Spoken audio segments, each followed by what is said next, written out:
2026 में हम देख रहे हैं कि दुनिया में बहुत अनरेस्ट है। वेनेजुला और यूएसए के बीच हम देख रहे हैं, चाइना ताइवान के बीच होने के बहुत सारे चांसेस है। मिडिल ईस्ट में तो हमेशा किसी ना किसी रूप में अनरेस्ट रहता ही है। बांग्लादेश में जो हुआ पिछले साल, वो भी बहुत एक इम्पॉर्टेंट इवेंट है।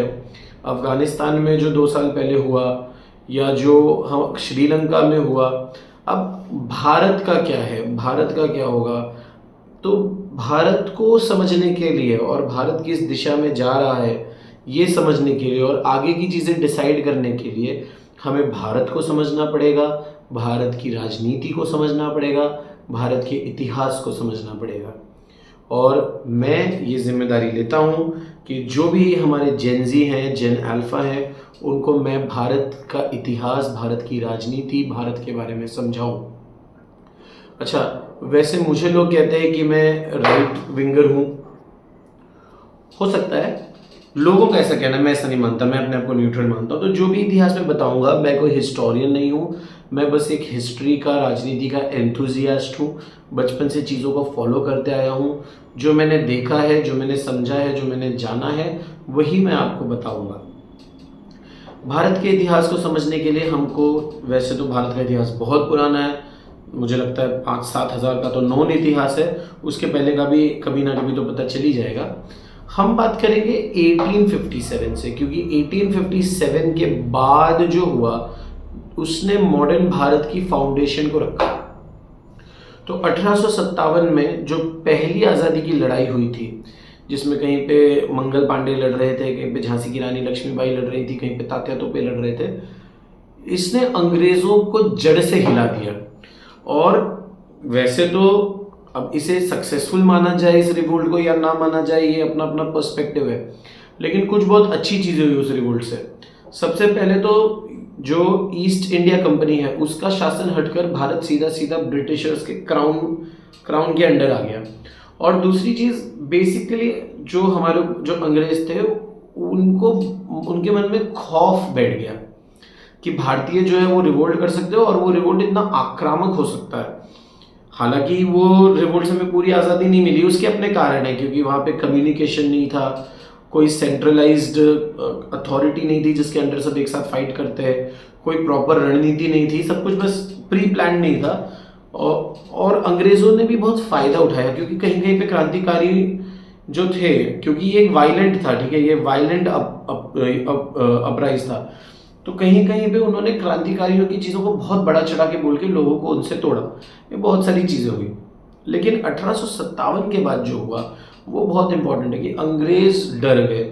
और इसके लिए हम देखेंगे कि थोड़ा सा भी कुछ होता, थोड़ा सा भी कोई रेवोल्यूशनरी होता, कोई रिवोल्ट होती, कोई चीज़ होती, तो अंग्रेज उसको फुल पावर के साथ क्रश कर देते। जैसे जलियनवाला बाग हो गया, है ना, तो ये सारी चीज़ें होने लगी। और इसके बाद अंग्रेज़ों ने एक बहुत बड़ा गेम खेला। अंग्रेज़ों ने बोला कि हम भारत छोड़कर तो जाएंगे, लेकिन हम धीरे धीरे भारत के लोगों को भारत का जो ये है, भारत सौंप कर जाएंगे, तो हम इनका पार्टिसिपेशन अंग्रेजी सरकार में बढ़ाएंगे।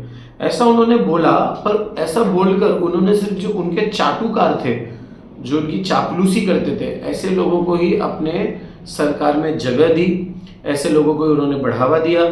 जो भी उनके खिलाफ बोलता उनको एक्सपोज करता, उनको वो लोग दूर रखते।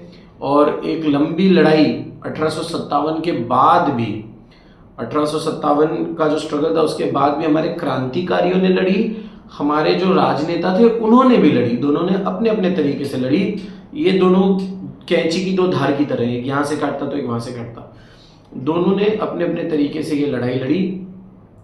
1857 बहुत ही, जिसके बाद हम कह सकते हैं कि इंडियन नेशनल स्ट्रगल जो है वो 1857 के बाद चालू हुआ है, जो इंडियन नेशनल मूवमेंट चालू हुई है फ्रीडम के लिए। और उसके बाद धीरे धीरे, पहले हमने डोमिनियन स्टेटस मांगा, फिर हमने पूर्ण स्वराज्य मांगा। इसमें बहुत सारी चीज़ें हुई। कहीं पर कभी भगत सिंह थे, कभी लोकमान्य तिलक थे, कभी महात्मा गांधी थे। क्रांतिकारियों ने अपने ढंग से लड़ाई लड़ी, कहीं पे उन्होंने किसी को असैसिनेट किया, किसी पे बॉम्ब फोड़े, ये सब जानी हुई बातें, इन सब पे मूवीज़ बनी है। कांग्रेस अपनी लड़ाई लड़ रही थी, सत्याग्रह कर रही थी, उन्होंने कभी नॉन कोऑपरेशन मूवमेंट किया, कभी सिविल डिसोबीडियंस मूवमेंट किया, कभी गांधी जी ने दांडी यात्रा की। हर जगह किसी ना किसी रूप में सारे लोग लड़ते रहे। देखो, भारत के बारे में कहा जाता है कि हम कई वर्षों तक गुलाम रहे, ये गलत बात है। हम गुलाम नहीं रहे कभी। भारत कभी भी गुलाम नहीं रहा। पूरे भारत पर कभी भी एक छत्र राज किसी ने नहीं किया। We are not a slave civilization, we are a fighting civilization. हमने पूरा टाइम फाइट किया, 1000 सालों तक हम लड़ते रहे, एक भी दिन बिना रुके। कभी एक लड़ता, कभी दूसरा लड़ता, कभी तीसरा लड़ता, पर हमने किसी को चैन से नहीं जीने दिया। और ये करते करते फाइनली भारत का वो टाइम आया जब भारत की आज़ादी जो थी वो बोलते हैं ना इनएविटेबल हो गई। जिस दिन जो नेवी थी ब्रिटिश की, उन्होंने म्यूटिनी की। जब ब्रिटिश इंडियन नेवी को ब्रिटिश सोल्जर्स ने कहा कि फायर, और उन्होंने फायर करने से मना कर दिया, तब ब्रिटिशर्स को पता चला कि हमारी दाल अब भारत में नहीं गलने वाली। पहले तो वो वादा करते रहे कि वर्ल्ड वॉर 1 में आप हमारा साथ दे दो, हम आपको फ्रीडम दे देंगे। फिर उन्होंने बोला नहीं अब वर्ल्ड वॉर 2 में भी दे दो, फिर हम फ्रीडम दे देंगे। लेकिन वर्ल्ड वॉर 2 के बाद इंग्लैंड बहुत वीक हो गया था, और उसके साथ साथ जो म्यूटिनी हुई नेवी की, और उसके साथ साथ जो सुभाष चंद्र बोस जी का ये था आज़ाद हिंद फौज था, उसका प्रेशर। और दुनिया में तो थू हमेशा से ही होती है उन लोगों की। वो पता नहीं उनको, मुझे पता नहीं, उनको समझ नहीं आता कि क्या हो रहा है। Oh my God I am here, ऐसा वो लोग करते रहते हैं। लेकिन उनकी पूरी दुनिया में हमेशा से थू ही हुई है। तो जब ऐसा हुआ, उसके बाद उन्हें समझ में आया कि अब भारत छोड़ना पड़ेगा। तब उन्होंने एक प्लान बनाया, जो कि पता नहीं, उसे फ्रीडम का प्लान तो मान नहीं सकते, उसे भारत को तोड़ने का प्लान मानना चाहिए। जब जो लॉर्ड माउंटबेटन थे मेरे ख्याल से, उन्होंने बोला कि भारत में जितने भी प्रिंसली स्टेट्स हैं, either they can go with India और they can go with Pakistan, या वो चाहे तो खुद इंडिपेंडेंट राष्ट्र भी रह सकते हैं।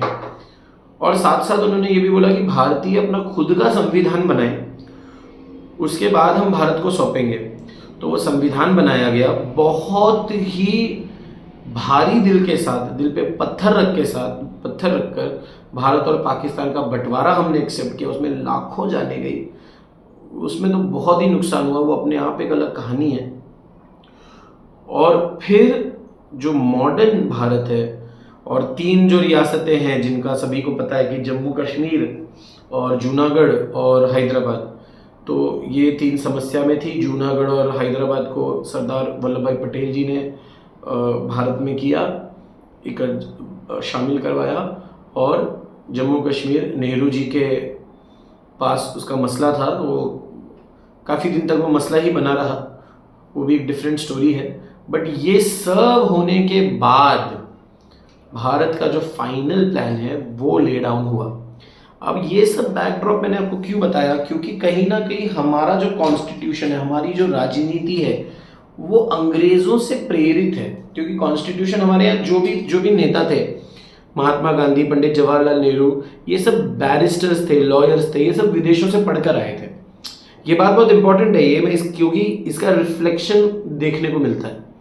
क्योंकि वो ऐसा मानते रहे that India is a nation in a making. India is not a nation in a making, India is a nation. हम हमेशा से एक राष्ट्र हैं, हमें हमारी संस्कृति यूनाइट करती है। तो यहाँ से हमारी कहानी शुरू होगी, और ये सब अगले एपिसोड से मैं आपको अच्छे से बताऊंगा। Thank you.